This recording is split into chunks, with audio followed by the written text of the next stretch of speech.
कहीं ना कहीं हम सभी लोग दुखी हैं। इस बात को मानिए कि हम दुखी हैं, चाहे शारीरिक दृष्टि से चाहे मानसिक दृष्टि से। अध्यात्म का मतलब यही होता है कि व्यक्ति दुख से कैसे छुटकारा पाए, इसी का नाम है मुक्ति। मथुरा, काशी, अयोध्या जाने से मुक्ति नहीं मिलती है। लोगों के मन में भ्रम है कि हम यहाँ जाएंगे, ये तीर्थ कर लेंगे, ये दान कर लेंगे, ये यज्ञ कर लेंगे तो हमें मुक्ति मिल जाएगी, हमारा पाप कम हो जाएगा। इस भ्रम से हटिए। आज हम इस क्लास में सीखेंगे कि ऑब्जेक्ट क्या है और सब्जेक्ट से ऑब्जेक्ट कैसे बनता है। हम सेंटेंस को किस प्रकार प्रयोग करते हैं, इसके बारे में हम सीखने का आज प्रयास करेंगे। तो आप सभी लोग ध्यान से देखें। देखिए, ये हमारा आई सब्जेक्ट है, आई का ऑब्जेक्ट है मी। उसी प्रकार वी का है अस, यू का यू, ही का हिम, सी का हर, इट का इट, दे का दम। अब ये इट का इट ही रहता है ऑब्जेक्ट और यू का ऑब्जेक्ट यू ही रहता है। ठीक है, अब इसका देखते हैं कि इसका अर्थ क्या है। मी का मुझे भी होता है और मुझसे भी होता है। अगर कहीं सेंटेंस में लिखा हो तुम मुझसे प्यार करते हो, तो अब इसके मतलब आप कंफ्यूजन मत होना कि मुझे तो केवल ये बताया गया है कि मी का मतलब मुझे नहीं, मी का मतलब मुझे भी होता है और मुझसे भी होता है।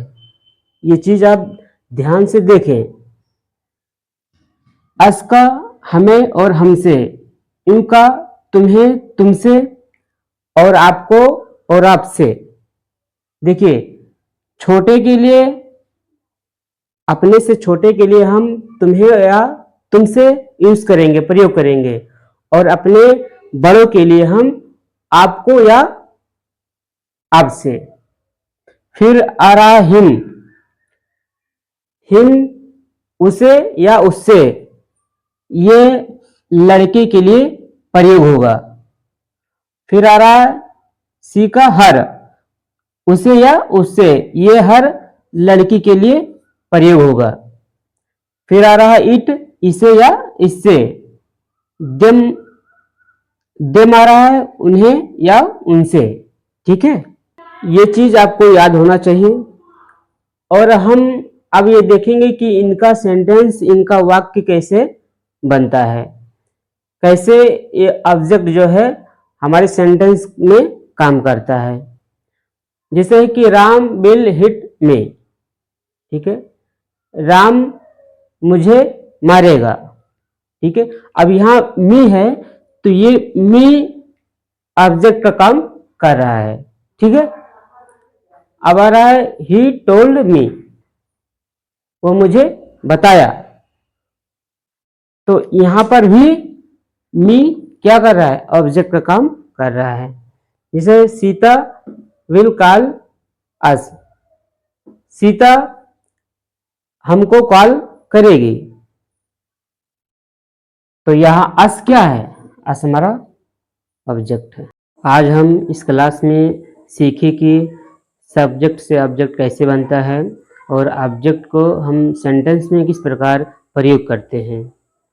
अब हम क्लास के अंत में, आप सभी लोग जानते हैं कि थोड़ा सा हम आध्यात्मिक चर्चा करते हैं, जिससे हमारे मन की वृत्ति खुल सके, क्योंकि ये खुलना बहुत ही ज़रूरी है। अगर हमारी मन की वृत्ति सत्य की ओर नहीं जाएगा तो ये मन ही एक ऐसा है कि ये झूठे में रहना पसंद करता है। इसीलिए पूरा जीवन झूठे में बिताना चाहता है और सत्य को स्वीकार नहीं करता है।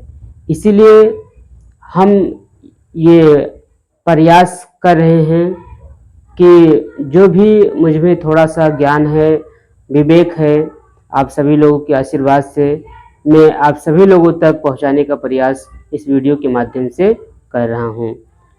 तो आज का हमारा ये विषय है कि हम सभी लोग इस संसार में आए हैं तो कहीं ना कहीं हम सभी लोग दुखी हैं। इस बात को मानिए कि हम दुखी हैं, चाहे शारीरिक दृष्टि से चाहे मानसिक दृष्टि से।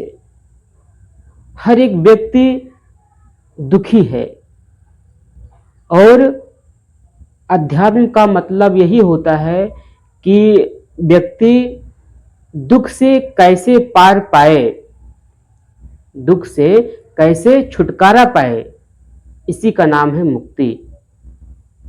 मुक्ति कहीं मथुरा, काशी, अयोध्या जाने से मुक्ति नहीं मिलती है। लोगों के मन में भ्रम है कि हम यहाँ जाएंगे, ये तीर्थ कर लेंगे, ये दान कर लेंगे, ये यज्ञ कर लेंगे तो हमें मुक्ति मिल जाएगी, हमारा पाप कम हो जाएगा। इस भ्रम से हटिए। अगर हमारे मन की जो अहम वृत्ति है, अगर उसको संतुष्ट नहीं मिला तो फिर हम कहीं भी घूम लें या कुछ भी कर लें तो कुछ फायदा होने वाला नहीं है। इसीलिए ज्ञान जरूरी है। ज्ञान के बिना ना तो भक्ति हो सकती है, बिना ज्ञान के कुछ भी नहीं होगा। इसीलिए अध्यात्म जरूरी है। तो हमारा आज का विषय यही है कि हम अपने दुखों से कैसे छुटकारा पाएं और कैसे पार पाएं। क्योंकि मनुष्य पूरा जिंदगी जब से पैदा होता है तभी से वो दुखी ही रहता है, क्योंकि उसके अंदर जो काम है, कामना है, क्रोध है, ईर्ष्या है, ये जो है धीरे धीरे जो है जकड़ लेता है। मन को जब गुलाम बना लेता है तो यही जो है हमसे गलत कार्य करवाता है और हम जो है इसी के गुलाम बन जाते हैं।